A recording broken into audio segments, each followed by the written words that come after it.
गरीब बाप की बेटी की शादी। एक छोटे से गांव में रामू नाम का एक गरीब किसान रहता था।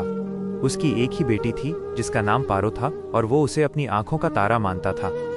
रामू की सारी जमा पूंजी उसकी छोटी सी जमीन थी जिससे वो जैसे तैसे गुजारा करता था। पारो बहुत ही संस्कारी और सुशील थी।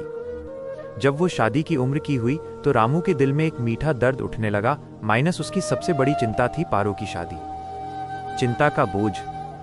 रामू जानता था कि शादी के लिए दहेज, अच्छा भोजन, दावत और बारात के स्वागत के लिए पैसे की जरूरत होगी। उसके पास इन सब के लिए कुछ भी नहीं था। वो रात रात भर जागकर सोचता रहता, मेरी पारो की शादी कैसे होगी, लोग क्या कहेंगे। उसकी पत्नी भी उसकी उदासी देखकर दुखी रहती थी। मदद की किरण।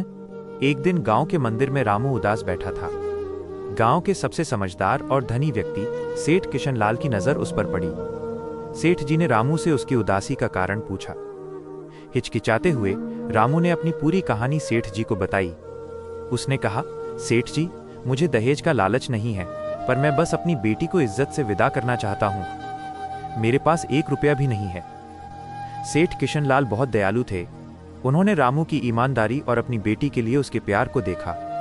सेठ जी ने कहा, रामू, तुम चिंता मत करो, मैं तुम्हारी मदद करूंगा। बेटी तो सबकी साझी होती है। बिना दहेज की शादी। सेठ जी ने अपने बेटे मोहन के लिए पारो का हाथ मांगा। मोहन एक पढ़ा लिखा और नेक दिल इंसान था जिसने पहले ही तय कर रखा था कि वो दहेज नहीं लेगा। सेठ जी ने रामू से कहा, हम ये शादी बिना किसी दिखावे और बिना किसी दहेज के करेंगे। तुम्हारे लिए जो सबसे जरूरी है वो है पारो का सुख। रामू की आंखों में आंसू आ गए। उसकी गरीबी के कारण जो रिश्ता टूटने वाला था वो अब ईश्वर के आशीर्वाद की तरह उसके सामने था। गांव का सहयोग। सेठ जी ने गांव वालों से बात की। गांव वालों ने भी फैसला किया कि वे सब मिलकर रामू की मदद करेंगे। किसी ने सामान लाने में मदद की, किसी ने पंडाल लगाने में मदद की।